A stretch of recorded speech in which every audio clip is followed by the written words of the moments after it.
Hey, all my Crimsonites, and welcome to the Crimson Cure channel, where we embrace our femininity, increase our womanly value, and celebrate our brothers. So join me on our feminine journey to learn, heal, and grow.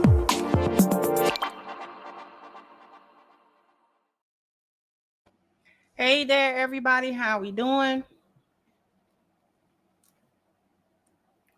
Hopefully everybody is doing well. So we got an interesting thing that I wanted to talk about.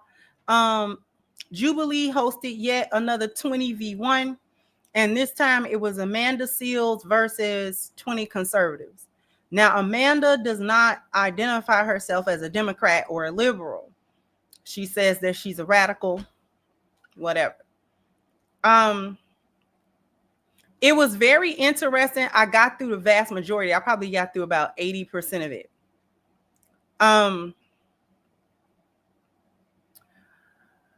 Y'all might be surprised, or maybe not, because despite the things that I can criticize Amanda for regarding the way she carry herself sometimes, I think Amanda's mean, and I think that she's rude. For no reason, really. But that should not suggest that I am going to disagree with her for the sake of disagreeing with her just because she's Amanda Seales.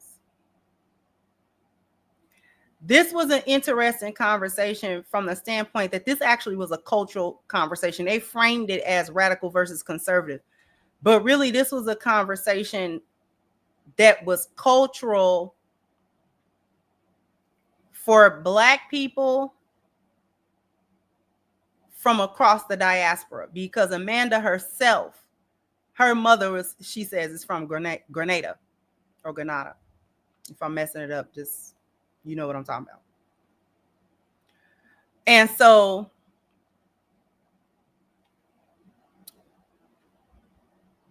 there is, she's not strictly American Black either, like her whole lineage. So you might be surprised at some of the things I actually agree, at least in part, with her on. Because I don't know that she's got it all the way on a lot of things, but she's got it at least some of the way when it comes to these particular conversations.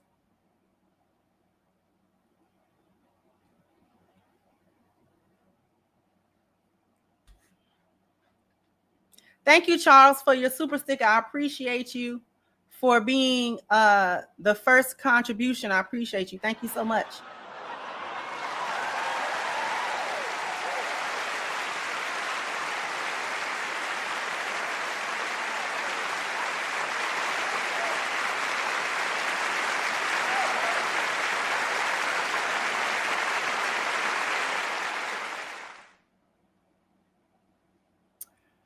So, okay, yeah.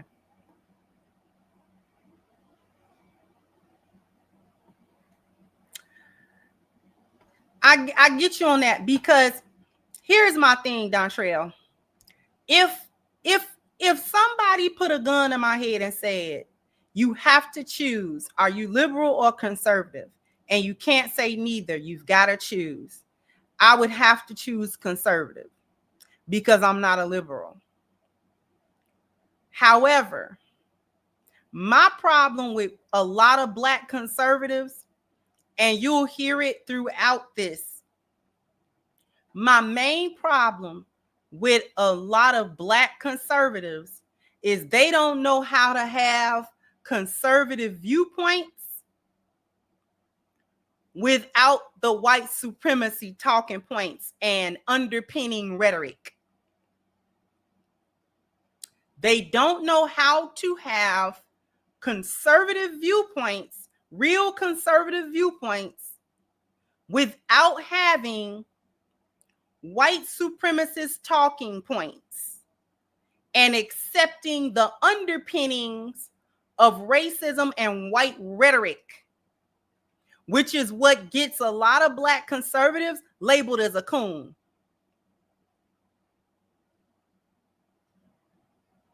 A lot of Black conservatives get labeled as coons because we're okay with talking about self-accountability or hard work or any of these things. However, what Black people aren't okay with is when we hear the white supremacist rhetoric. We know where it comes from. You'll get what I'm saying as we begin. Thank you so much, Mogul, for your contribution. I appreciate you, sweetheart. I'm not going to hold you too long. Although I thought it was funny, the guy in the red cap and the blue shirt right here looked interestingly like Jordan Peele. I thought that was funny. He looked like Jordan Peele a little bit.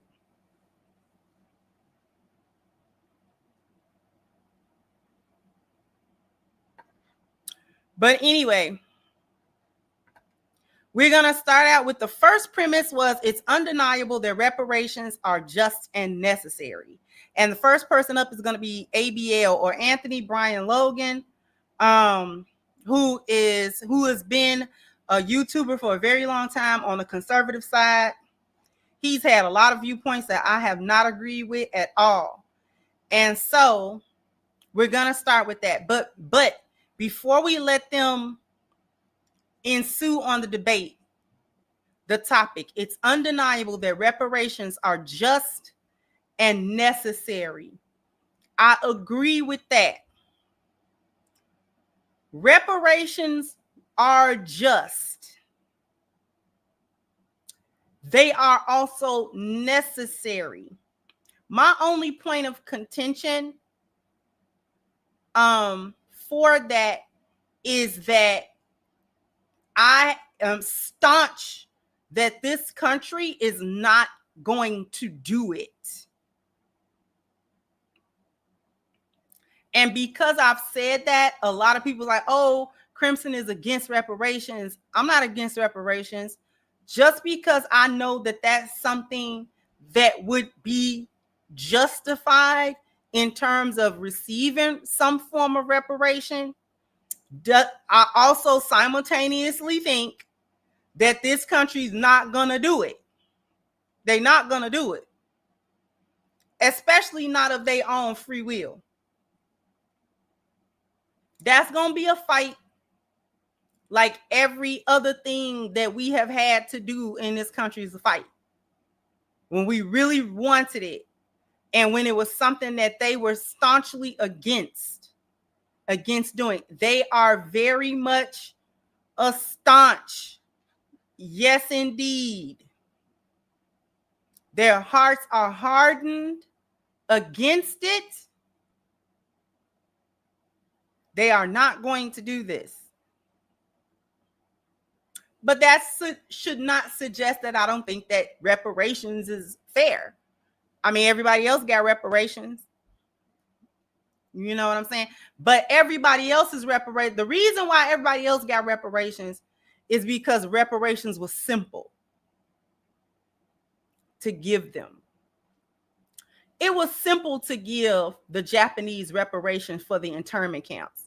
It was simple to give those people reparations for the Holocaust. It was simple to give even the so-called Native American some reparations, some land, let them build the casinos, things of that nature. It was simple to do. It was a more straightforward kind of thing. Especially since what they had been giving those reparations for were isolated incidents. This is key. Incidents that were over with. There is no more systemic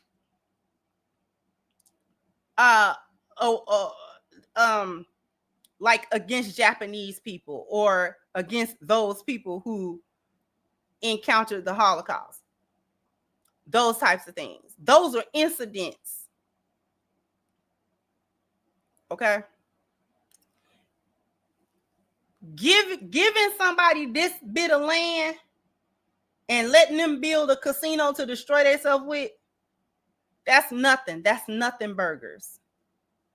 It's not enough of them now to make a problem no more. For us, the system never stopped impeding us. It never stopped doing it. Just because chattel slavery ended, because do you give reparations just for chattel slavery, or do you also give reparations for Jim Crow, for redlining, black laws?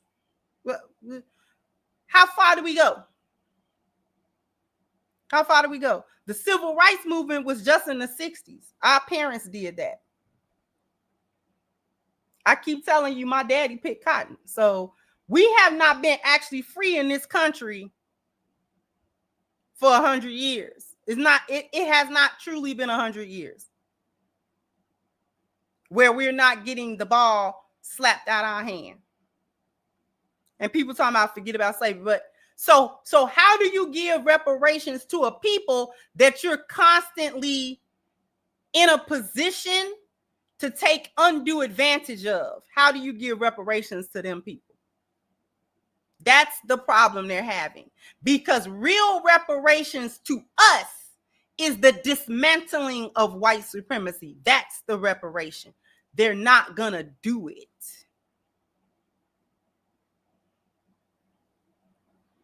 That's why they're not gonna do it.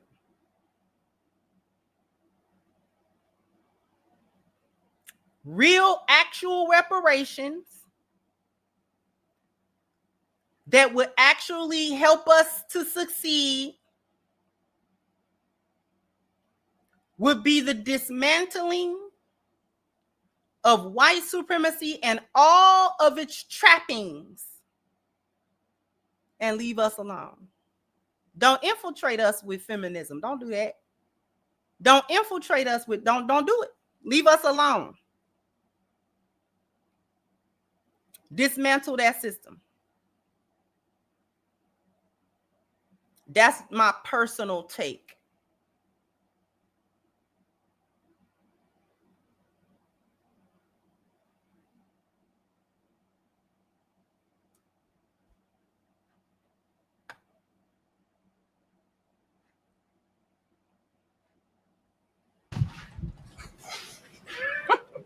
All right, reparations, fair, necessary.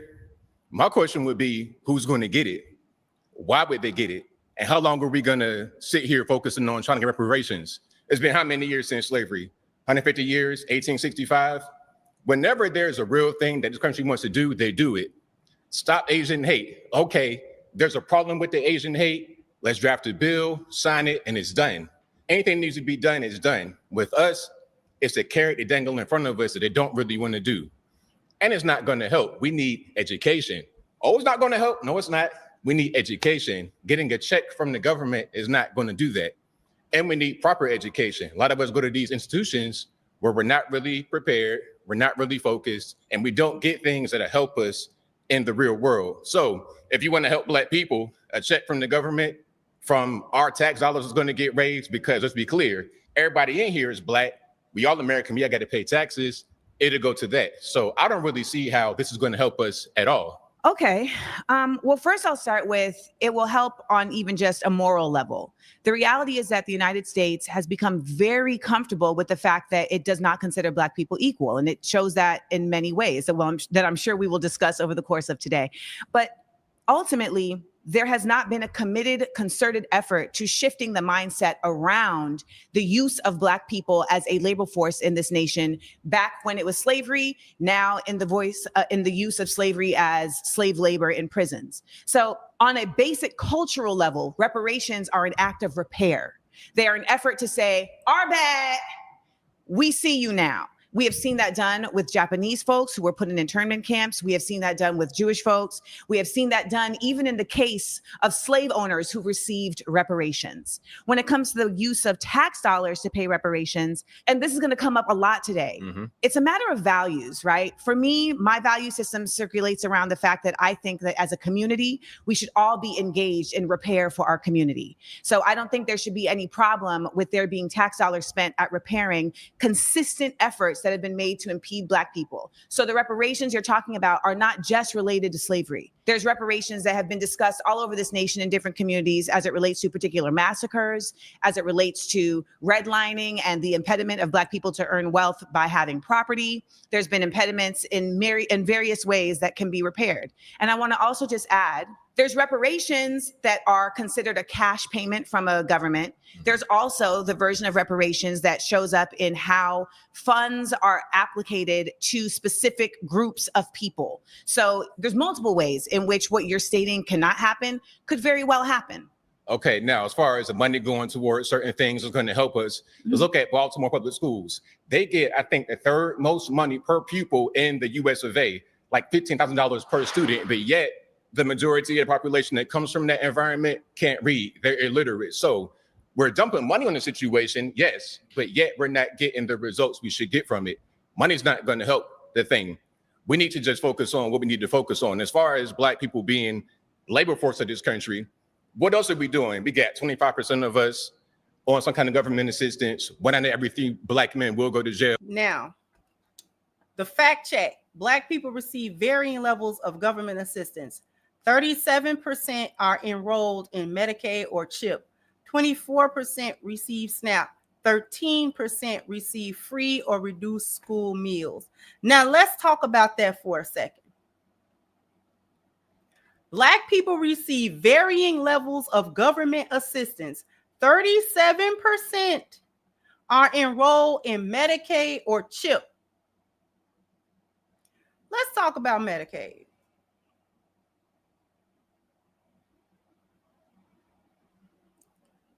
Why wouldn't the way healthcare and insurance is set up in this country? That's not a handout. That's almost a shackling in and of itself. Medicaid offers you the bare minimum of being able to go to the doctor under the most egregious emergencies, or maybe some routine care, maybe going to the gynecologist for your checkup, maybe doing a little checkup and stuff. Like they'll kind of pay for that. But if you got really hurt, or if you contracted a disease, or you were sick for a prolonged period of time and you needed to stay in the hospital and things of that nature, they're not paying for that. You gonna listen. They not trying to pay for none of that.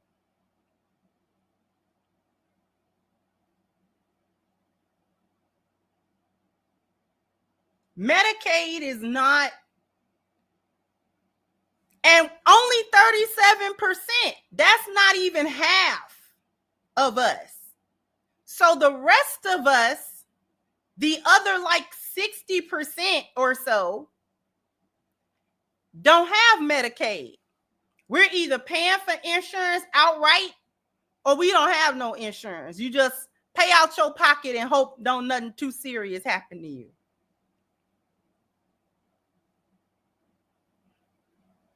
Okay.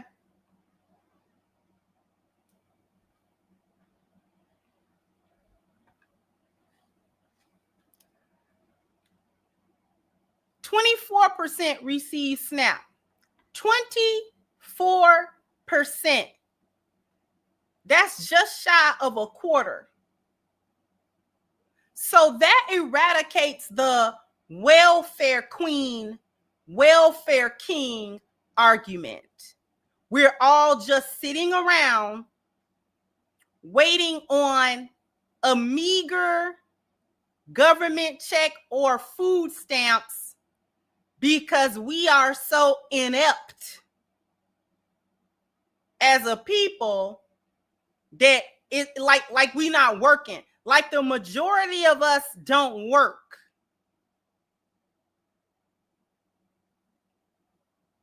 It is as if the majority of us are not working jobs of some sort.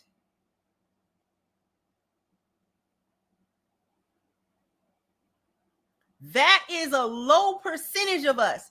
That is the lowest among us economically that are on some type of SNAP benefits, especially for a prolonged period of time. So we're not the welfare kings and queens that everybody want to say we are. That we're shiftless and we don't work and we lay around and we wait on the government to feed us.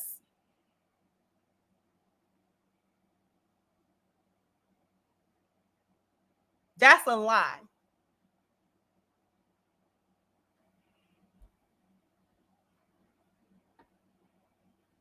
Then only 13%, even lower, the numbers get lower, receive a free or reduced school lunch. So only a portion, if you're receiving a free or reduced lunch, then chances are your family is on some type of SNAP or something. So not even the full 24% of the families that are on SNAP are getting the free or reduced school meals. Only 13%, that's less than 15% of children that are coming from homes that might not have sufficient food are able to go to school and get a free or reduced lunch.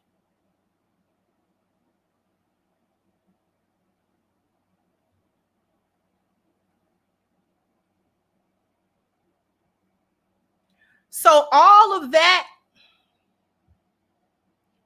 Black people are lazy bums waiting on a handout from the white man argument. Y'all can dead that real quick. Dead that. The numbers don't even support that. The numbers do not support. The numbers that we just looked at do not support that.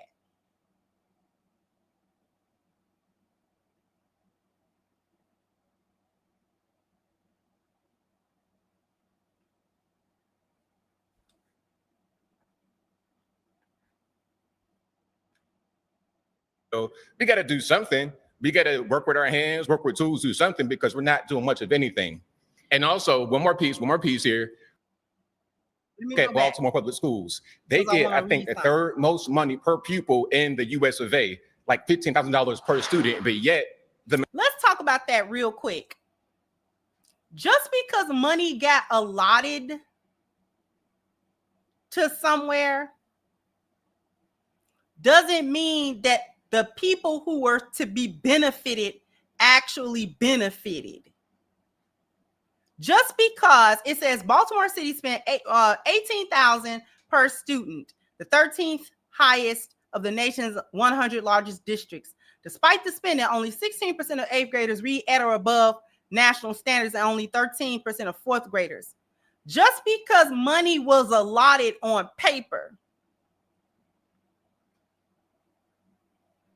doesn't mean that the people that quote unquote was supposed to benefit from this actually benefited from that.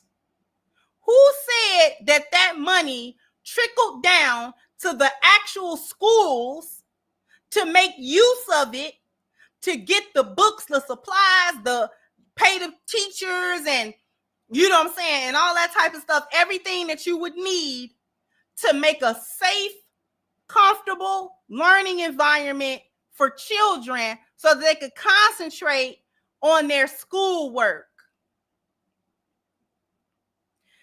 If you think that that money can be legislated without people touching that money,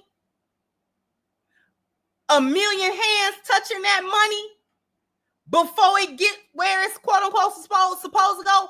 On paper, it was 18,000. Who's to say that by the time it got where it was supposed to go, it was 5,000 per student? We acting like these government bodies are not corrupt.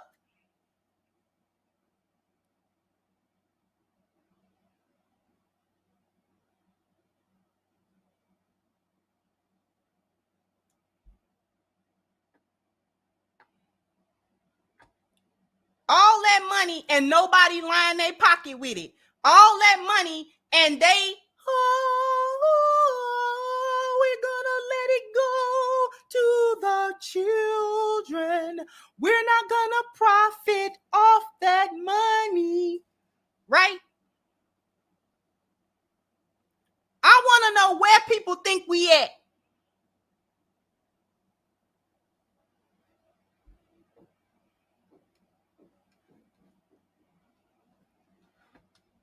Majority of the population that comes from that environment can't read. They're illiterate. So we're dumping money on the situation, yes, but yet we're not getting the results we should get from it.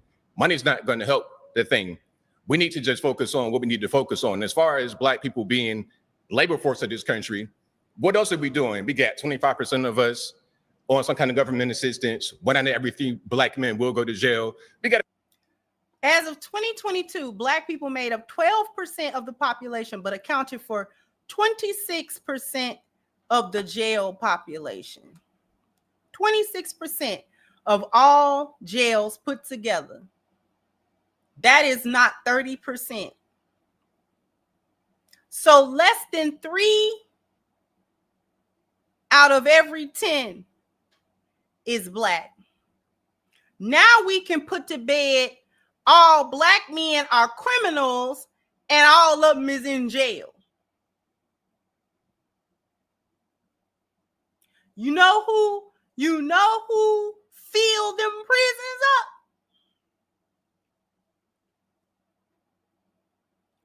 White folk.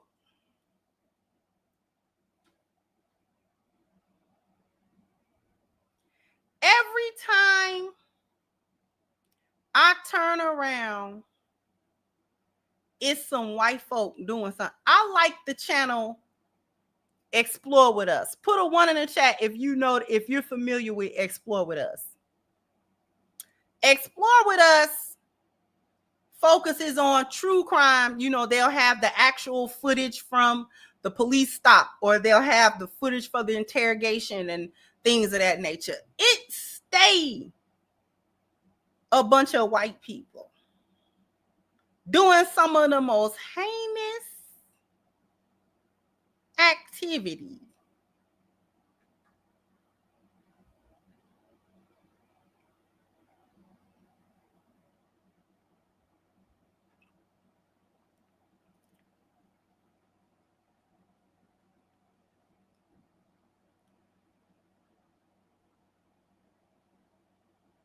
The school to prison pipeline exists, and it disproportionately affects impoverished neighborhoods in general and Black impoverished neighborhoods specifically. It exists. However, more Black men still are avoiding being caught up constantly in the prison system, despite the fact that the system itself is designed to get them into prison. Black men over the years have found a way to be less incarcerated than in years past.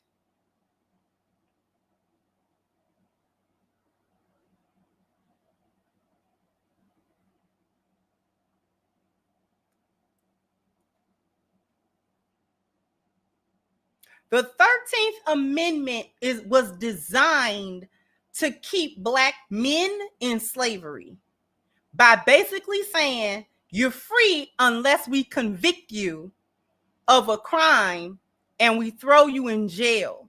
If you become a convict, you will then be stripped of all of your rights as a citizen and be returned back to a slave.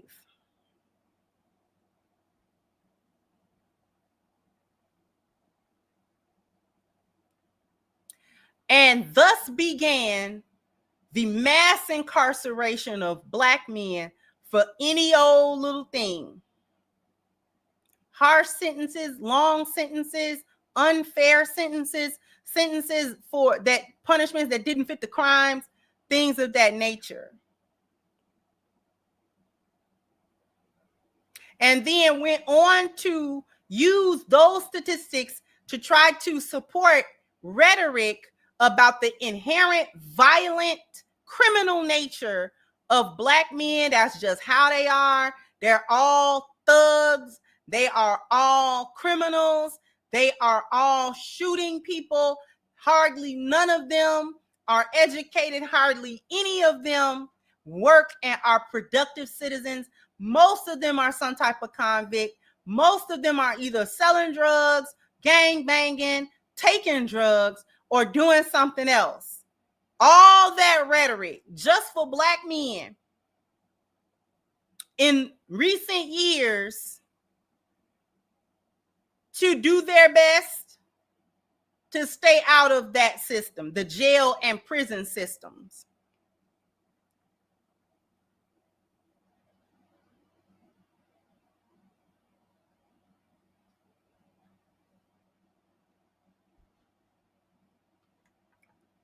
I'm well past a break. So after these messages, we'll be right back because I need you guys to go to ashkicking.com. The link is pinned to the top of the chat. If you want to keep your skin looking and feeling its absolute best, you need this body butter right here. Also, if this is going to be your first order, take advantage of the 10% discount using the promo code Crimson at checkout. Okay, once again, the link is pinned to the top of the chat, ashkicking.com. Oh, you guys are bam, bam, bam, bam. You gotta hit the like button, bam, bam. You gotta Okay, go ahead and hit the like button. Thank you once again, Charles, for your super sticker. I appreciate you once again.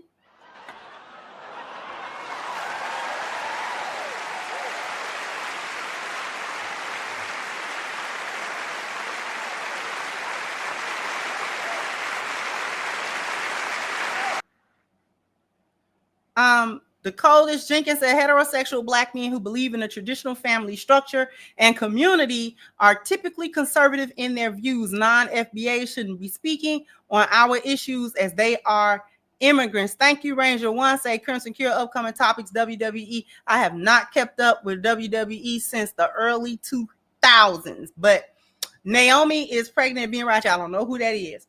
Chris' question, is Brandy Rose a good wife for Cody? I know who Cody is. I don't know who the other girl is. I think females plant that video. I don't know.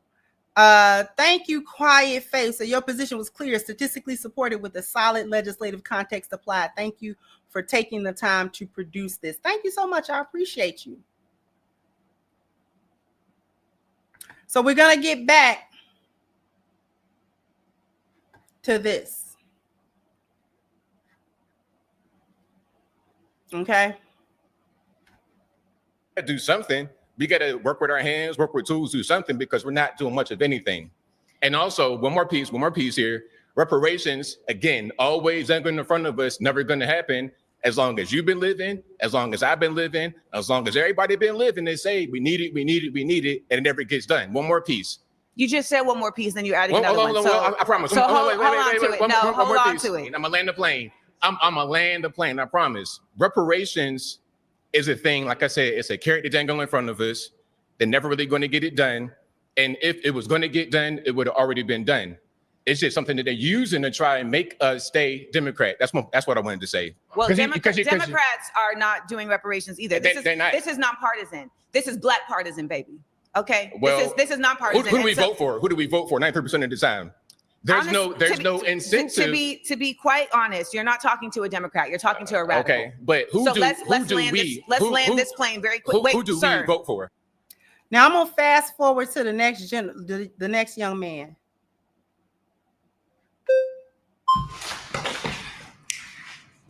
My name is Matt Nuclear. Hello, Matt. Matt Nuclear? Matt Nuclear, yes. Matt Nuclear, give me a better handshake than that. Let's do it. I appreciate having this conversation with a beautiful Black woman like yourself. This is nice, beautiful arena here. I disagree that reparations are necessary. I think the most important thing that's necessary right now for the Black community would be the stopping of violence, especially Black on Black violence. I don't see how reparations is going to solve anything. You can give everyone here like a $50,000 check, especially people that are in the streets who are committing violent crimes consistently. A $50,000 check, it's not going to fix anything. It's not going to increase the median household income in the next 10 years by 10% or 20%. For example, we had the Chinese Exclusion Act of 1882. We prevented Chinese people from getting citizenship and even entering the country. We discriminated against them and basically put them under apartheid, even here in the United States. Yet they have the highest median household income. How is that possible? How come they don't complain and feel entitled consistently to beg for reparations and beg for this when they are killing each other 90% of the time, which is the rate that Black people kill each other, according to the FBI? Oh, young Matt. Yet white people are the oppressors. I'm not sure where your education came from, but they lied to you. Stats don't lie, though. Statistics lie all the time. So let's start there, particularly when the statistics are coming from the sources that gain from the statistics being shown a different way. So if you're going to start your argument on stats don't lie, you've already lost the argument. They lie all the time. One, comparing China. One moment.